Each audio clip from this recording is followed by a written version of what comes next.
اور ایک شخص تو کیا ہوا، رسول اللہ صلی اللہ علیہ وسلم کے پاس ایک ایسی ہڈی لے کے آ گیا which was about to جو ہے نا روند، بالکل وہ کچرا کچرا ہونے والی تھی.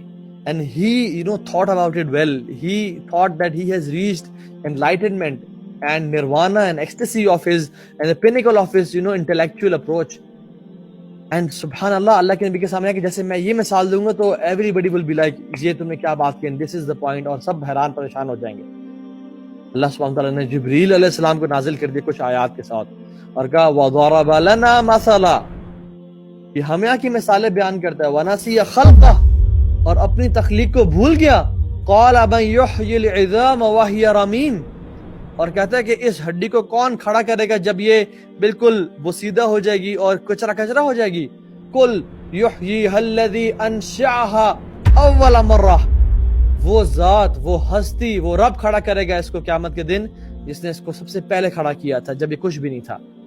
وَهُوَ بِكُلِّ خَلْقٍ عَلِيمٌ. اینڈ رسول اللہ صلی اللہ علیہ وسلم نے یہ آیات جب پڑھ کے سنائی تو everybody was shocked. سبحان اللہ، what a reply. and he was put into his place کہ تمہاری کیا حیثیت ہے. مسلمانوں کا عقیدہ تو ہے کہ ہم لوگوں نے مرنا ہے اور ہم نے اللہ کے سامنے ایک دن کھڑے ہونا ہے جس میں اللہ سبحانہ وتعالیٰ ہمیں ہمارا اعمال نامہ دیں گے، ہم اس کو پڑھیں گے اور اپنے تمام کرتوت کو دیکھیں گے جو ہم نے کیا، اور اس کا ہم نہ اللہ تعالیٰ کو حساب دیں گے. لیکن سچی بات بتاؤں، واللہ دل سے یقین نہیں ہے ہمیں.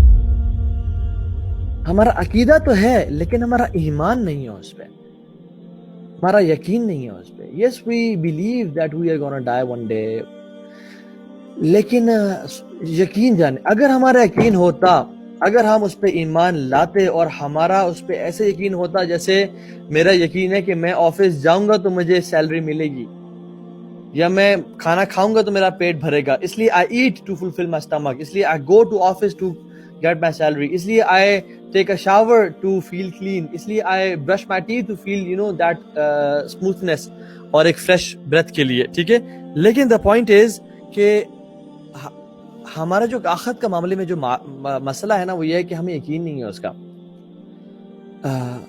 اگر ہمیں یقین ہوتا تو ہم سود نہ کھاتے، واللہ. اگر ہمیں یقین ہوتا تو ہم کسی کی غیبت اور چغلی نہ کرتے، کیونکہ ہمیں پتہ ہے کہ قنطرہ پہ اس کا حساب ہوگا. اگر ہمیں یقین ہوتا تو ہم کسی کو برا بھلا نہ کہتے. اگر ہمیں یقین ہوتا تو ہم ماں باپ کی نافرمانی نہ کرتے. اگر ہمیں یقین ہوتا تو ہم فجر کی نماز پہ خدا کی قسم اٹھتے کہ کل میرا رب مجھ سے سوال کرے گا اور میں نے اس کا اپنے رب العالمین کو جواب دینا ہے.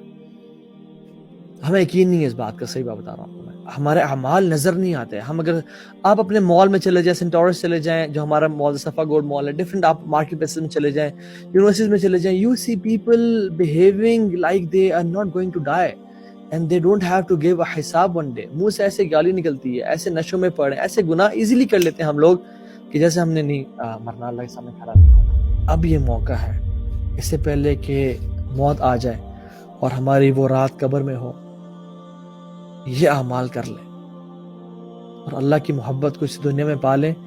کیونکہ واللہ اس شخص سے کوئی بڑا خوش نصیب کوئی نہیں ہے جو کہ نیک اعمال کر کے جنت میں چلا گیا، اور اس شخص سے بڑا لوزر اور بدترین شخص کوئی نہیں ہے جو کہ اس دنیا میں ہی گھوم پھر کے اور تھوڑی سی عیاشی کر کے وہ جہنم میں چلا گیا. فمن زحزح عن النار وادخل الجنہ فقد فاز، جو جہنم سے بچا لیا گیا اور جنت میں داخل کر دیا گیا فقد فاز، یہ کامیاب انسان ہے.